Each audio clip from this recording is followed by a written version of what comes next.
Cześć, witam Was Energik w kolejnym Enerflashu. Na początek kilka informacji, zanim jeszcze mam Waszą uwagę.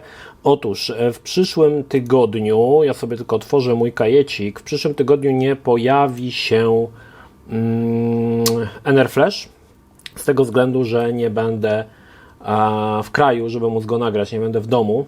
Jeżeli jesteście zaciekawieni, gdzie będę, zachęcam do polubienia mojego TikToka i Instagrama, na którym wróci znowu obrzydliwie bogaty Krzysiu, na którym będę wrzucał jakieś tam pierdoły, także jeżeli jesteście ciekawi, to możecie mnie tam polajkować.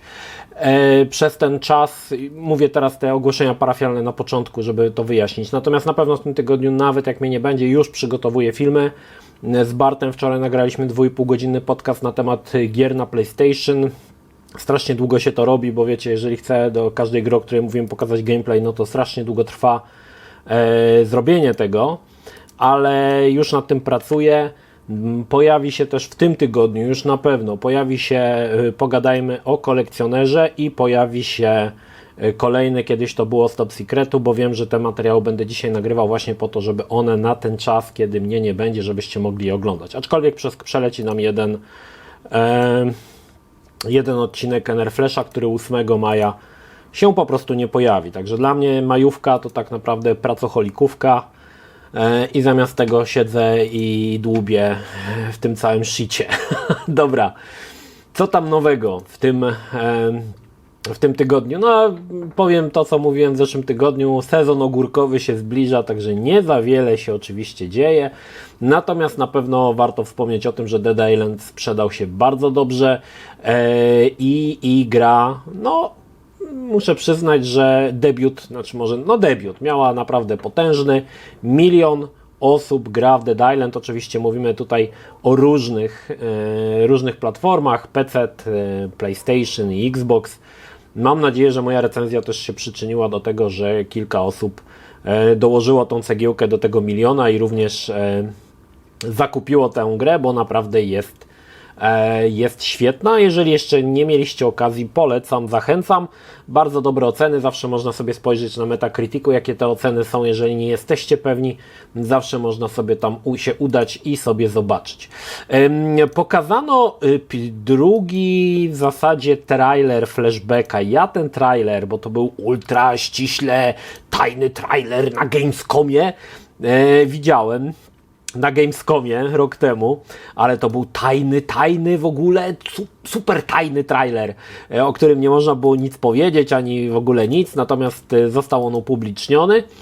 Tutaj oczywiście jest problem z nazwą, tak, bo to nie jest nazwali to Flashback 2, ale tak naprawdę to jest Flashback 3, bo druga część Flashbacka nosiła nazwę Fade to Black, aczkolwiek była to gra, która była w stylu Tomb Raidera, czyli kamera była zawieszona za postacią, nie z dwuwymiarowego widoku jak w pierwszy flashback. Natomiast ten flashback 2 jest taką ponownie 2,5D modnym ostatnimi czasy. Ja po obejrzeniu tego trailera na Gamescomie miałem bardzo różne, powiem Wam, emocje, bo z jednej strony tak, jest to flashback, klasyczny flashback, gdzie widzimy, że biegamy z boku, aczkolwiek twórcy dodali walkę w 360 stopniach, co w mojej opinii jest tutaj totalnie niepotrzebne. No ale cóż, takie coś zrobili i tak to mniej więcej wygląda. Ja powiem Wam tak, jestem mega zainteresowany flashbackiem, bo jestem fanem pierwszej części, również drugiej części Fade to Black i jestem też fanem drugiej części, czyli Flashback 2. Jestem ciekawy, co zrobili. Pamiętajmy też, że jakiś czas temu, dobrych kilka lat temu, pojawił się remake Flashbacka, który był krapem, który po prostu się nie przyjął. Dlaczego? Ano dlatego, że pewnych świętości się nie rusza i ta próba spełzła na niczym. I tutaj mamy, wydaje mi się, podejście troszkę w inny sposób. Nie róbmy remake'u, zróbmy drugą część, ale żeby wyglądała właśnie na dzisiejsze, tak jak na dzisiejszych standardach. No zobaczymy, czy to się uda, czy się nie uda. Ja ogólnie kibicuję, bo ja ogólnie jestem fanem takich gier jak Flashback, także jestem ciekawy, co oni tam wymyślą. Warto wspomnieć, że zapowiedziano, to tego nie widziałem, to dopiero na tym filmie widziałem, że zapowiedzieli też edycję kolekcjonerską z postacią Konrada, która przypomina mi, bardzo mi przypomina, nie wiem dlaczego, postać z kolekcjonerki z Splinter Cell Conviction. W każdym razie, jeżeli jesteście zainteresowani, ja mam nadzieję, że uda mi się jakoś wysępić może od Playonu. Mam nadzieję, że oglądasz Playon i mi wyślesz. Cebula Max, ale nie, ogólnie jestem ciekawy i na pewno grę sprawdzę i oczywiście recenzja na pewno się pojawi, zwłaszcza, że no tak jak mówię, jest to gra, która miała może inaczej, była bardzo popularna w latach 90., aczkolwiek mam tutaj kilka, w mojej opinii, takich obaw, szczególnie względem walki w 360 stopniach, no ale zobaczymy, co tam będzie. Bardzo fajnie pokazano, znaczy bardzo fajnie wygląda. Pokazano nowy Layers of Fear, czyli nową wersję Layers of Fear od Bloober Team, która została wykonana na Unreal Engine 5. Powiem Wam, że wygląda to bosko. Swojego czasu, kiedy wychodził pierwszy Layers of Fear, czyli ta pierwsza wersja, nie ta, która potem została jeszcze upgrade'owana, tylko ta pierwsza, pamiętam, że byłem mega zaskoczony, jak udało się, jaki poziom oprawy udało się wycisnąć z silnika Unity. Tym razem oczywiście mamy tutaj Unreal Engine 5. Na filmiku działa to mega płynnie, na filmiku działa to w 60 klatkach, ale wiemy, jak z tym Unreal Engine 5 jest. Matrix uczy, że nie wszystko jest tak super, jak to wygląda na filmikach, ale mam nadzieję, że będzie działało to dobrze. I ja powiem Wam, że bardzo kibicuję. Bloober Team ostatnio się mocno rozwija i bardzo dobrze, mam nadzieję, że to będzie jedna z większych polskich firm, o której będziemy wymieniać jednym tchem po Techlandzie i po oczywiście CD Projekcie. Wiem, że wiele osób nie jest pozytywnie nastawionych, wiem, że wiele osób uważa, że niepotrzebnie Silent Hill poleciał do Blooberów. Ja myślę, że to był bardzo dobry pomysł i oni naprawdę zrobią z tego mega fajną gierkę, także polecam i propsuję Bloober Team. Jeżeli będę miał kiedyś okazję, może w wakacje uda mi się, znaczy jeszcze oni o tym nie wiedzą, ale mam w planach napisać do nich, żeby udać się na jakąś właśnie taki rajd po studiu i porozmawiać z twórcami i oczywiście o ich nadchodzących grach, ale to tak jak mówię, na razie jest w kwestii moich planów, bo to jest zazwyczaj tak, że napiszę maila, nikt mi nie odpisze i na tym sprawa umrze, ale akurat z Blooberami mam chyba całkiem dobry kontakt, także mam nadzieję, że to się powiedzie. Nie tak dawno pokazano, czy tam ktoś tam doszedł do patentu, który Japończycy złożyli. Chodzi o nową wersję PlayStation 5 z odłączanym dyskiem, z odłączanym czytnikiem płyt Blu-ray. I powiem Wam, że jest to ciekawy pomysł, taka hybryda. Aczkolwiek nie jest to nowy pomysł. Przypominam, że w podobny sposób, chociaż tam był ten czytnik, był Xbox, który miał dołączany czytnik, potem można było sobie kupić do HD DVD.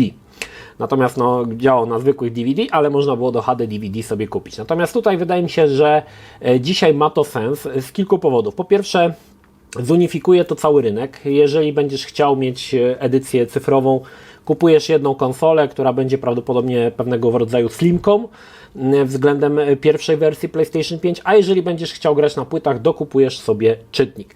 Bardziej mnie zastanawia, jak to będzie razem złączone, bo na pewno to będzie jakoś tam, mam nadzieję, że sprytnie połączone. Przypominam, że czasami się takie patenty nie wychodziły. Na przykład w Sega Mega Drive i Sega CD, które nagle zaczęło przypominać takie dosyć duże monstrum z grzybem na czole. Natomiast mam nadzieję, że tutaj Sony jakoś to ładnie... Znaczy Sony zawsze miało smykałkę do designu. Tutaj muszę przyznać, że pod kątem designu konsol zawsze mieli nosa i zawsze to ładnie wyglądały te konsole. Także mam nadzieję, że oni jakoś tutaj to ładnie też zmontują, żeby to razem ze sobą działało. Oczywistym jest, że nowa konsola, ponieważ nie będzie miała czytnika, będzie mniejsza, będzie lżejsza, prawdopodobnie będzie pobierała też mniej prądu, co za tym idzie, oczywiście też będzie się mniej grzała, chociaż ta PlayStation ma całkiem niezły system chłodzenia. No i oczywiście cały czas krążą słuchy, że PlayStation pracuje nad PlayStation 5 Pro. Nie mamy jeszcze tutaj żadnych informacji, natomiast no, już bardziej realna jest ta wersja Slim właśnie z odłączanym napędem. Dajcie znać, czy to jest dobry pomysł. W mojej opinii jest to bardzo dobry pomysł, bo zamiast rozbijać rynku konsolowego na wersję cyfrową i nagle ktoś, wiecie, ma cyfrówkę i nagle stwierdzi, że jednak chce na płyty, to musi sprzedać, kupić drugie. Tutaj mamy jakby proste rozwiązanie. Kupujesz cyfrówkę, chociaż podejrzewam, że będzie albo konsola będzie sprzedawana sama cyfrowa, albo w bundlu z napędem, ale jeżeli kupisz sobie tą tańszą wersję i nagle stwierdzisz, o no przydałoby mi się granie na płytach, bo na przykład mam słaby internet, kupujesz sobie samą dostawkę, złączasz razem i masz konsolę z czytnikiem Blu-ray. Także jest tutaj, wydaje mi się, ciekawy pomysł ma na to Sony i miejmy nadzieję, że coś z tego dobrze wyjdzie. Wiecie lub nie wiecie, wreszcie po latach pojawiła się na Steamie gra, druga część Franco. Tytuł się nazywa Skinny and Franco Fists of Violence. No i niestety no nie był to dobry debiut. Według tutaj Steam Spy'a równocześnie w piku grało 35 osób, czyli 35 recenzentów, którzy recenzowali tą grę. Ja, jak wiecie, byłem negatywnie nastawiony do stworzenia drugiej części Franco. Powody są tutaj trochę po części dlatego, że to taka marna próba pojechania po nostalgii. Po drugie, ta pierwsza część Franco była, wydaje mi się, słodka, dlatego że ona była taka mocno jeszcze taka klockowata, ta grafika była dziwna, animacje były dziwaczne, na przykład jak się z pięty uderzało komuś w japę, to było takie w ogóle, to było z jednej strony śmieszne, z jednej strony można powiedzieć żałosne, ale to było nasze, polskie, zrobili jak umieli, odniosło to sukces, byliśmy z tego dumni. I teraz mamy taki troszkę taką próbę troszkę pojechania na tej nostalgii i stworzenia gry. No i teraz właśnie pytanie, dla kogo ta gra jest tak naprawdę stworzona? Bo gracze, którzy grali w pierwszego Franco, dużym prawdopodobieństwem mogę założyć, że już nie grają, że raczej nie jest to rzecz, która ich interesuje. Młodsi gracze nie wiedzą, czym jest Franco. Dla nich jest to tytuł, który nie ma żadnego tutaj, wiecie, nie potrafią tego przełożyć na swoje czasy i to, że wiecie, tam widzę na tych gameplayach, że stoi sobie na przykład Trabant. Młodsze dzieciaki nie wiedzą, co to jest Trabant, ani że to samochód był z tektury zrobiony praktycznie. Także to jest w ogóle takie rzeczy, które wyczają starsi gracze, no ale starszych graczy, którzy byli zainteresowani Franco, jak widzimy, jest 35 w Polsce. Także jestem ciekawy, jak to się dalej rozwinie. Tak jak mówię, ja uważam, że pewne świętości nie powinny być ruszane, powinny zostać niezmienione i powinny zostać w umysłach takimi, jakie były. No cóż, ta oprawa, która tutaj mamy we Franco 2 jest owszem no, wiele ładniejsza od tej pierwszej części, ręcznie rysowana grafika, z tym się zgodzę, ale właśnie urok miało to, że tamta gra była taka nieporadna w wielu miejscach. Właśnie to było, to jakby tą grę sprzedawało troszkę. Tutaj już mamy bardziej dopracowane, cieniowanie, cuda i nie wiem właśnie, czy to nie jest, że brakuje tej takiej troszkę ułomności produkcji, że ta gra jest za bardzo, wiem, że to dziwnie zabrzmi, ale to gracze, którzy pamiętają pierwsze Franco, myślę, że wiedzą, o co chodzi, że ta gra jest za bardzo dopieszczona. Myślę, że tak bym to ujął. Ja póki co nie planuję recenzji Franco, aczkolwiek rozmawiałem z Bartem i Bart zna twórcę i możliwe, że zaprosimy go do któregoś podcastu, aby z nim pogadać właśnie na temat Skinny and Franco i zobaczymy, co on tam by mógł na ten temat powiedzieć. No cóż, w każdym razie nie jest to tytuł, który zdobył wielką popularność. Myślę, że też pewne tutaj zawirowania względem finansowania, coś tam się nie pykło, nagle przestali się odzywać, ludzie wpłacili, pieniądze przepadły, różne tam dziwne rzeczy się działy. No i myślę, że też to jest po części pokłosie tego, że no niestety nie było to pozytywnym jakby aspektem całej produkcji. No powiedzmy sobie szczerze, też gra, jak tak spojrzymy na nią, wygląda troszkę jak zrobiona we Flashu. Ale to tylko moje zdanie. Dajcie znać, co Wy sądzicie o Franco. Podejrzewam, że wielu z Was nawet nie wie, że to wreszcie po latach wyszło. Dobra. To tyle, jeżeli chodzi o nowości w tym roku. Co nowego u mnie? Dostałem kolejną publikację od Open Beta, czyli od Kosa, który w pocie czoła wydaje przedruki książek gamingowych. Ja się bardzo cieszę, bo robi naprawdę mega dobrą robotę. Nie wszystkie książki są dobre, ale to nieważne. Ważne, żeby wszystkie przeczytać, bo zawsze jest to jakaś porcja wiedzy na temat jakiejś gry. I tym razem dostaliśmy dosyć niefortunny tytuł, Potwory w ciemności, a książka dotyczy powstania gry UFO Enemy Unknown. Nie jest to najnowsza gra. Niektórzy może bardziej znają XCOM, który jest pokłosiem, znaczy jest kolejną częścią którąś tam z ilu po Enemy Unknown i Terror from the Deep, i potem była właśnie gra, która się nazywa XCOM. To jest właśnie o powstaniu tej pierwszej chyba, bo jeszcze nie czytałem, także jeszcze Wam nie powiem, po pierwszej książki stworzonej właśnie przez firmę Microprose, w której również działał swojego czasu chyba Sid Meier. W każdym razie, słuchajcie, na pewno recenzja się pojawi, aczkolwiek nie oczekujcie jej w najbliższym tygodniu, bo tak jak mówię, nie będę miał kiedy jej przeczytać, ale na pewno, jeżeli jest to książka gamingowa, na pewno recenzja tej książki się u mnie na kanale pojawi w najbliższej przyszłości, że tak powiem. No, dobra. Co na ten tydzień dla Was przyszykowałem? Jak mówiłem, nie będzie mnie od piątego do... nie będzie mnie od piątku. Dobra, już Wam mówię, co się pojawi. Nie będę mówił dokładnie, w który dzień co się pojawi, bo tego jeszcze nie wiem. Mam do zrobienia podcast, który w zasadzie jestem już, zaraz zobaczę, ile mam dokładnie w połowie montowania, czyli mam godzinę 15 dokładnie. Będzie odcinek kolejny, pogadajmy ja kolekcjoner, który będę nagrywał dzisiaj, i będzie odcinek, kiedyś to było, o Top Secretach. Te 3 rzeczy na pewno będą. Jakie rozłożę? Nie wiem jeszcze. Raczej będę starał się je rozłożyć na te 2 tygodnie. 3 filmy to mało, ale nie wiem, czy jeszcze uda mi się coś nagrać. Po części staram się robić też takie rzeczy, które nie zajmują mi jakoś mega dużo czasu, bo nie miałbym szansy ich po prostu skończyć. Mam jeszcze do skończenia Redfall.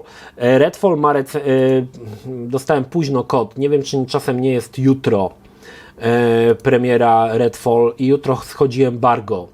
Ale powiem Wam, że przeszedłem całe pierwsze miasto. Jestem gdzieś tak w połowie drugiego. No tak, 2 maja schodzi embargo. O 2 rano chyba, nie wiem, tak jest napisane, o 2, 2:01, tak? 2:01? Dziwna godzina. I powiem Wam tak, jest niestety gorzej niż się spodziewałem, jeżeli chodzi o Redfall.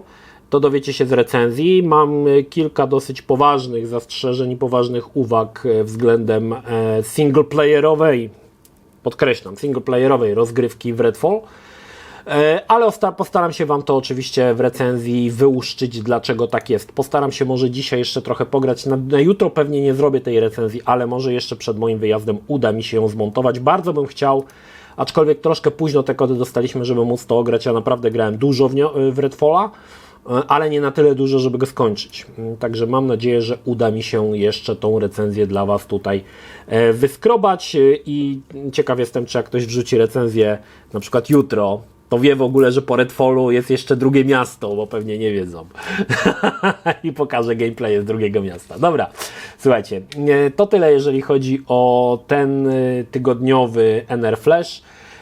Nie widzimy się w przyszłym tygodniu, widzimy się dopiero w NR Flashu za 2 tygodnie, chyba że jakoś wymyślę, jak to zrobić, ale to będzie jakaś akcja typu nagrywanie z komórki albo coś takiego, ale to też może być śmieszne.